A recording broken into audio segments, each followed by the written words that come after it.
A former Obama staffer says that he is prepared to testify under oath that Joe and Hunter Biden were part of a kickback scheme involving Burisma Holdings, the Ukrainian natural gas company that hired Hunter for a no-show job paying upwards of $82,000 a month. Folks, this story is a story about grifting.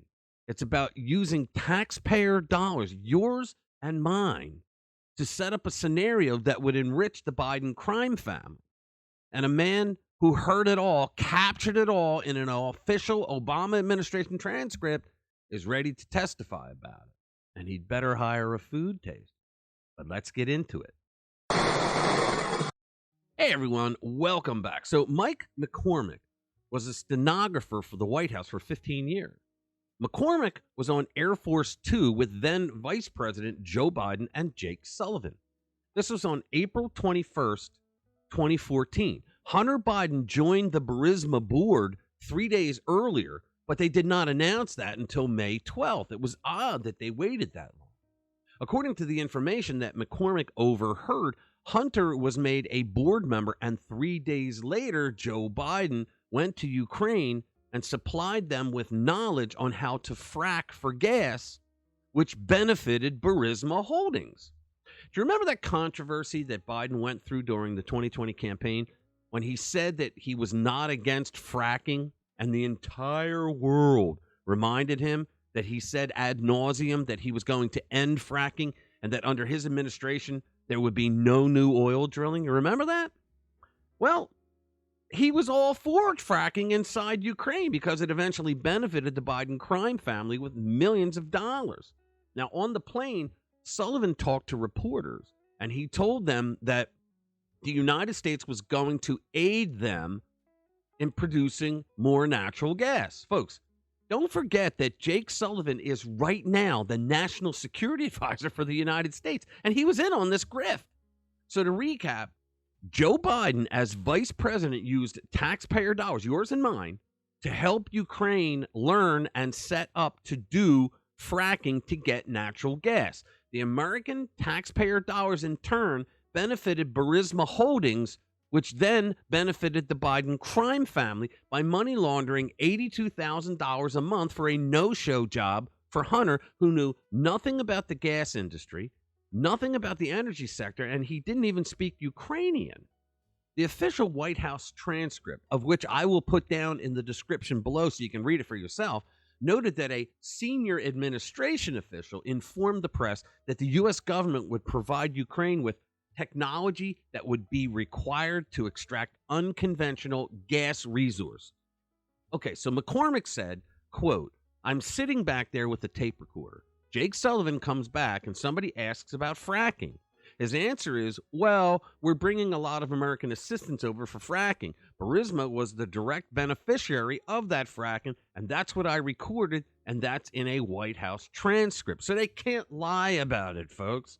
Well, they can, but at least you and I will know it's a lie this time.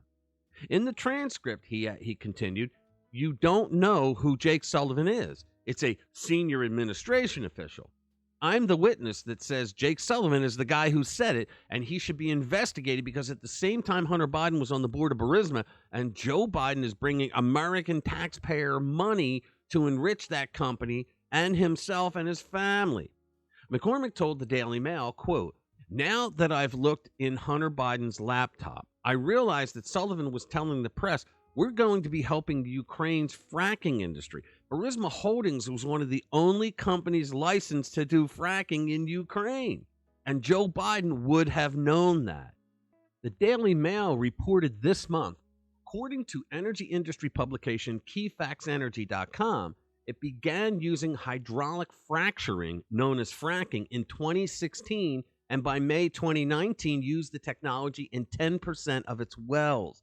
A Burisma executive explained how the company benefited from the help of U.S. expertise in Ukraine in a 2017 interview with Ukrainian trade publication Nefteryanik.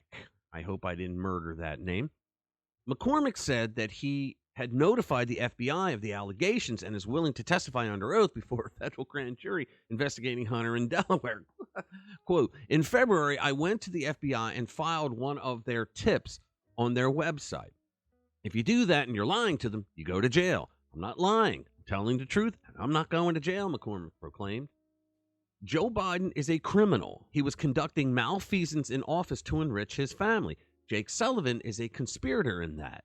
And there's more Obama officials involved in it, I believe. The big question is there a single prosecutor in the federal government who is willing to do his job and look into this case?